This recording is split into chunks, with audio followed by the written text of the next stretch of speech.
In today's video, I'm going to talk about why senior citizens should be fasting.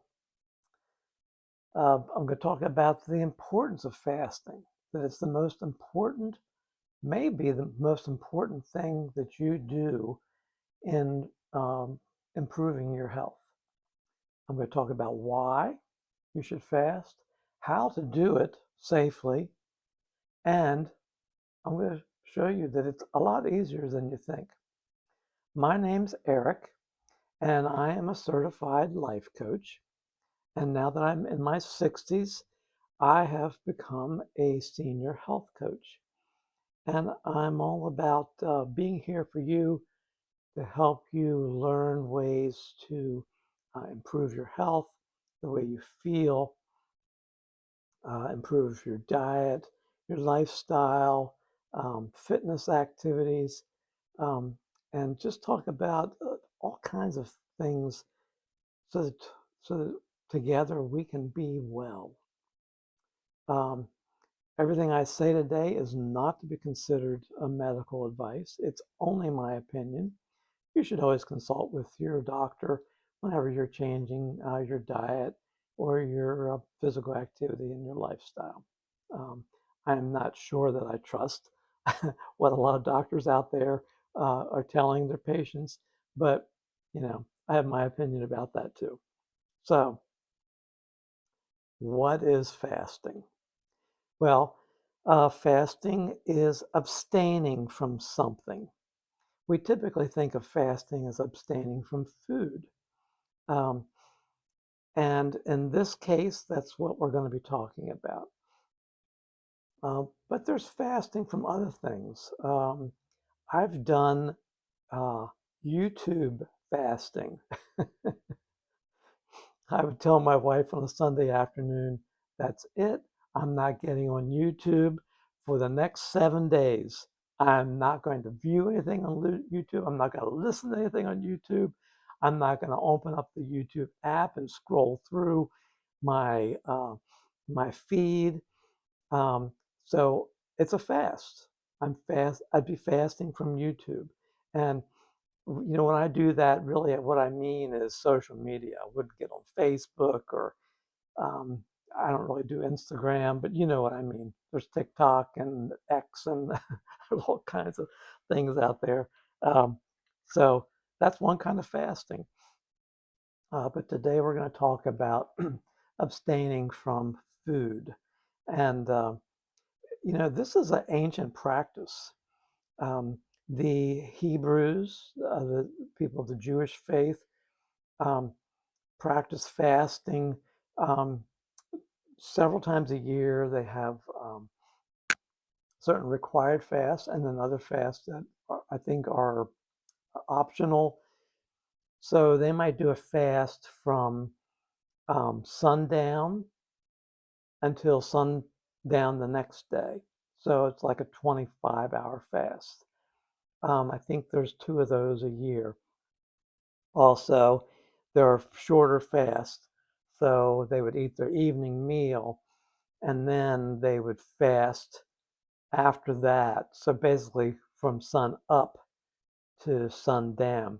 So I don't know, maybe technically if they got up early before the sun came up, they could have something to eat, but then they wouldn't eat at all until the sun goes down again. So these are different kinds of fasts that I've heard of doing in the Jewish faith. Uh, and the Muslim faith, I know they do fasting. Ramadan is considered a fast, I think. I don't know much about it, but it's similar. They have fasts that are required, fasts that are optional, um, and it's in these fasts that are part of a religious belief. Um, there's also the spiritual aspect that by denying yourself of food, um, that it can strengthen your spiritual well-being. Um, so those are interesting aspects of it that I like to think about. But I'm a Christian, um, and So in my church, we have a tradition of fasting the first Sunday of the month. So typically, what we do is we abstain from two meals, usually breakfast and lunch. So we'll have dinner Saturday night and then abstain from eating until dinner Sunday night. Ideally, that's what the fast is. Everybody does it differently.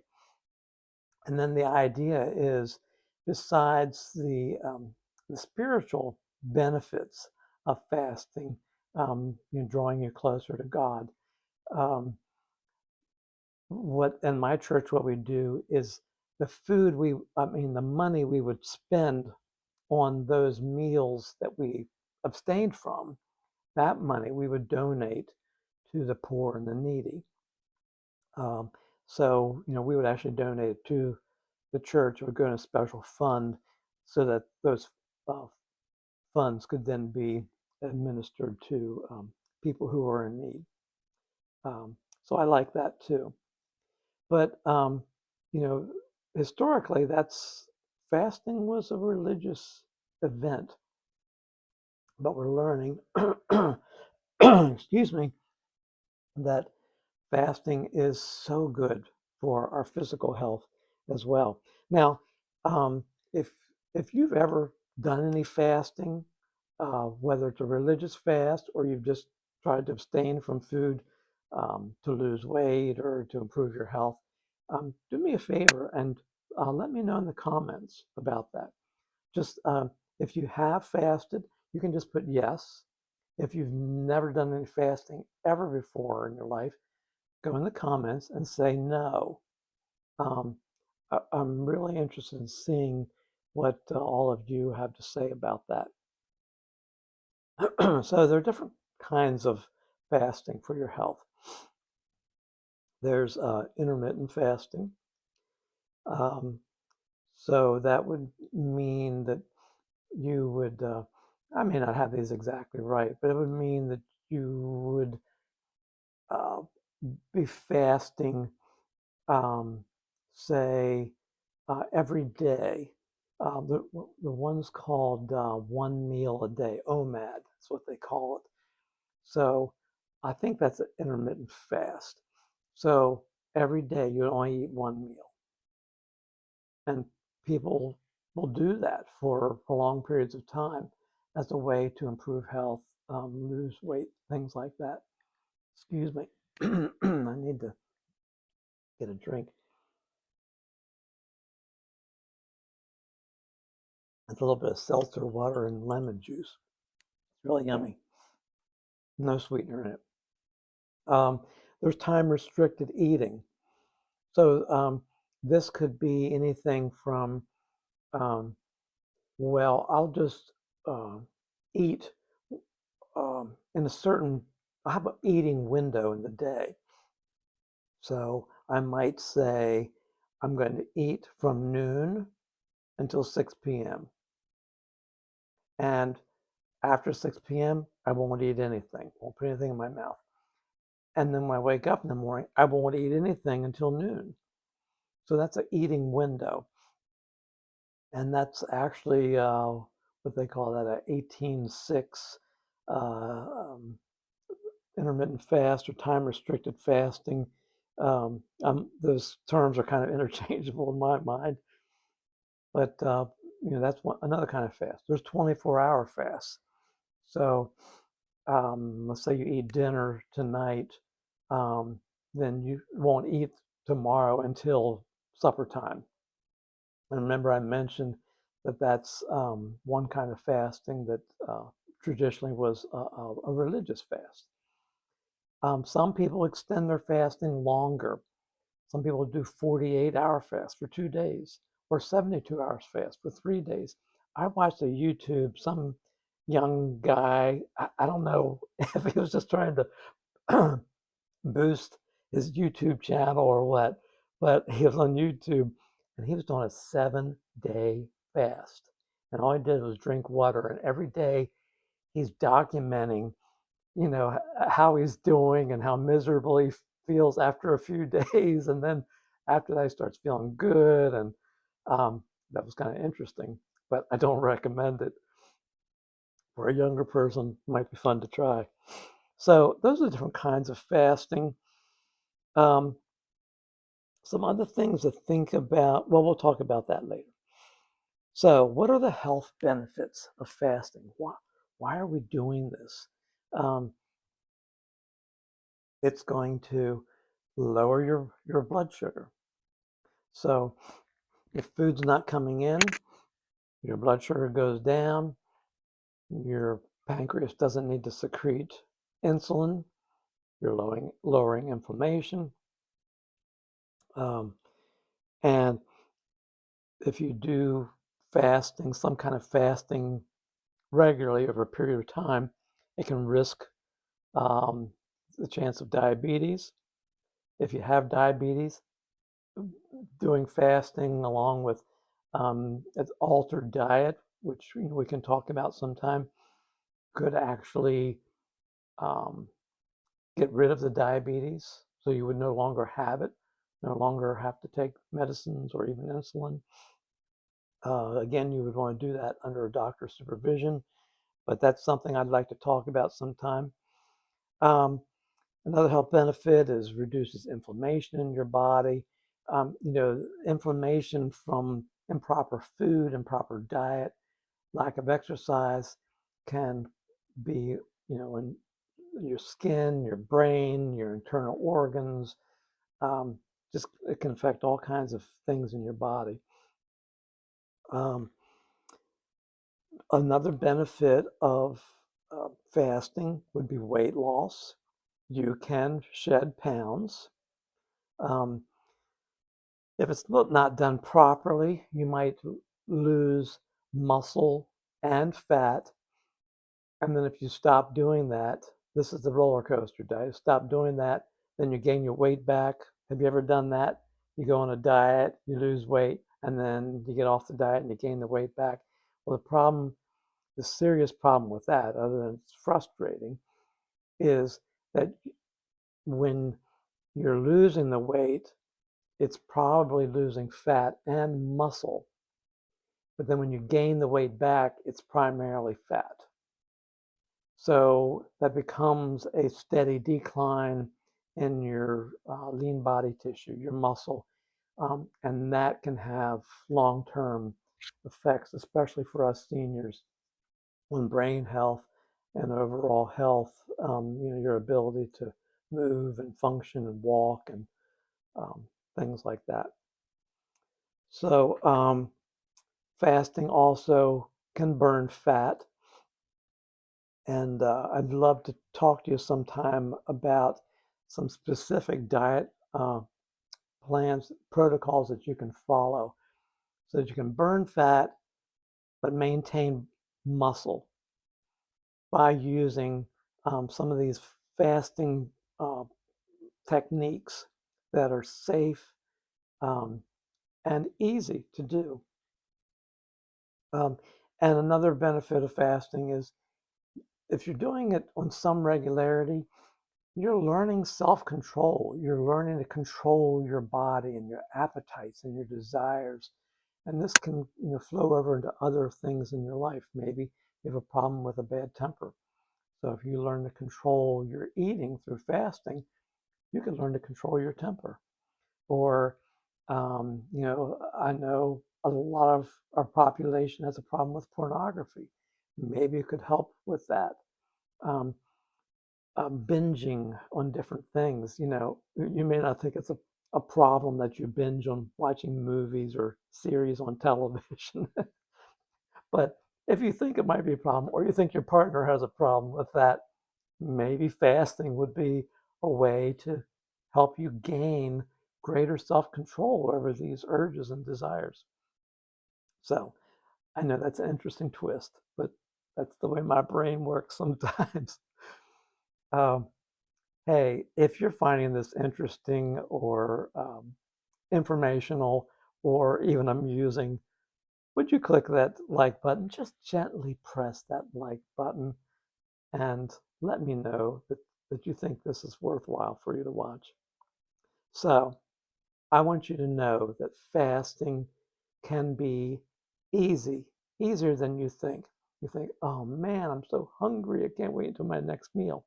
Well, so here's what you do. You start small. You start simple. Um, no snacking at nighttime. That could be a fast. Just say, I'm going to eat dinner at 6 o'clock. And after that, I'm not going to eat anything before bedtime. No ice cream, no donut, no potato chips, no bowl of nuts, no popcorn. Just give that up. Try a no evening snacking fast. It might be hard at first because if it's a habit for you, well, try creating a new habit. And what would you do to try to help you get through those cravings? Oh man, we always have a bowl of popcorn in the evening, or we always have a bowl of ice cream. It's just one little scoop of ice cream. It's not harmful, is it? Yes, it is. And we're going to learn fasting to improve our diet and our well-being. So, what could you do? Drink water, uh, drink some tea, like herbal tea, not tea that has caffeine in it, like some herbal tea. Um, and this is might seem odd to you, some bone broth. Just go buy some broth at the store. And, in the evening, instead of that bowl of ice cream or instead of that potato chips, just have one little cup of bone broth. Warm it up, it might be soothing to you, or some seltzer water with lemon in it, just like I have right here. Okay, that's that won't break that fast. So, what else? Um, Here's another kind of fasting. Eat your 3 meals a day, but no snacking in between meals. I'll tell you why this is so beneficial. Because when you eat, um, your blood glucose rises from any carbohydrates you eat, whether it's, bread or rice, or even vegetables or fruits. But even protein will elevate your blood glucose a little bit. And your body has to secrete insulin to counteract glucose because glucose will kill you. Blood sugar will kill you if it's over a certain level. That's why your body creates insulin to take that glucose and store it as fat.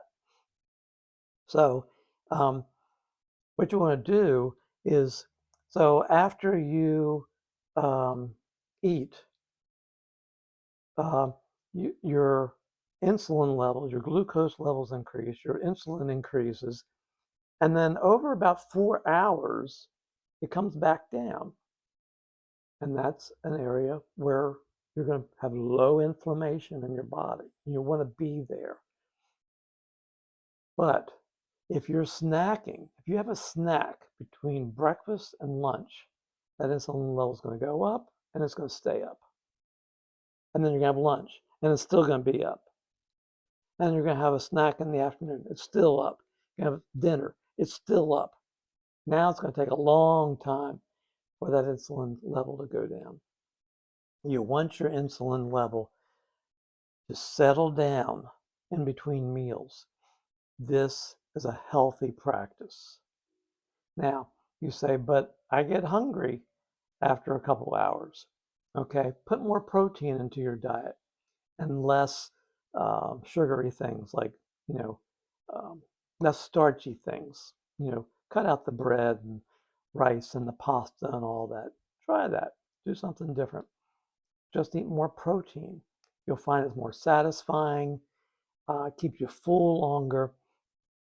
And if you do that on a regular basis, putting more protein in your breakfast, more protein in your lunch, you'll find that it's easier to go between meals without snacking, without eating any kind of snack.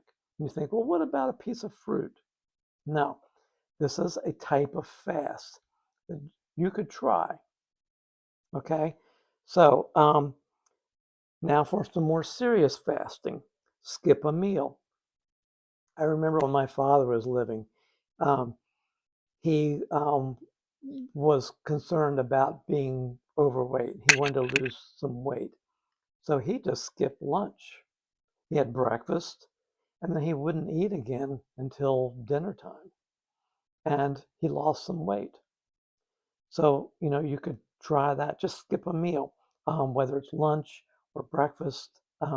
Sometimes when I fast, I'll just skip breakfast and then I won't eat lunch until, say, 1 or 2 o'clock, and then dinner to regular time. So that's skipping a meal. Um, Now, my wife recently heard about this type of fasting: 3 meals, 1 meal. 3 meals, 1 meal. So what's that? So on the first day, you have breakfast, lunch, dinner. You have your 3 meals. No snacking, no evening snacks. The next day, only 1 meal. It could be breakfast or lunch or dinner, whatever you want. I would suggest breakfast and then skip eating the rest of the day. And the next day, 3 meals again: breakfast, lunch, dinner. Next day, 1 meal. So that's a different kind of fasting. There's all different ways to do it. But start simple, start small, figure out, what kind of fasting you could do. Just find something you could be successful at. And if it means that if you're going to eliminate snacking in the evenings, cutting out bedtime snacks, um, if you do that 3 days a week, and then the other days you have a snack in the evening, that would be an improvement, wouldn't it? That could be the beginning of your journey into fasting and improving your health. So, um, uh, hey, by the way, I'm going to have another video coming out. So if you want to be notified when that video comes out, make sure you're subscribed to this channel. Just hit that subscribe button. It's free. It doesn't cost you anything to do. And then you'll be notified when my next video comes out. The last point I want to make is keep a record. Just get a notebook. Um, come up with your plan. What kind of fasting am I going to do? Is it cutting out an evening snack? Is it cutting out snacks between meals? Am I going to do the 3 meals, 1 meal? Whatever it is. Keep a record every day of when you're eating and what you're eating. Just write it down, okay? Because as a certified life coach, this is something that I'm always having my clients do is, whatever we're working on and, gaining new life skills, is writing down what we're doing now and being honest with ourselves in that written record. And then we can review that when we come back together and talk about, where we were successful, where we need to make improvements. So that's what I'm going to challenge you to do, is write down what you're doing with your fasting and your eating. And then you might be able to see some trends. Maybe as you write this, you want to step on the scale every morning if your goal is to lose weight. And maybe as you incorporate some different fasts into your lifestyle, maybe it's just like I do. I tell you what I do once a week. I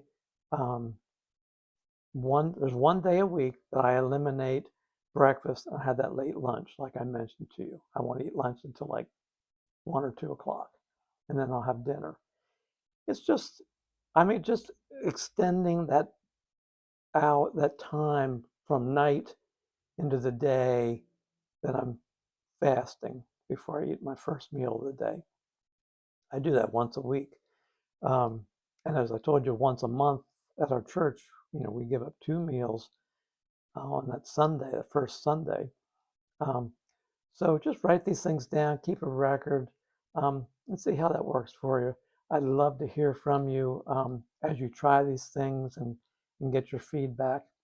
Um, so in the meantime, I just want you to be happy and be well.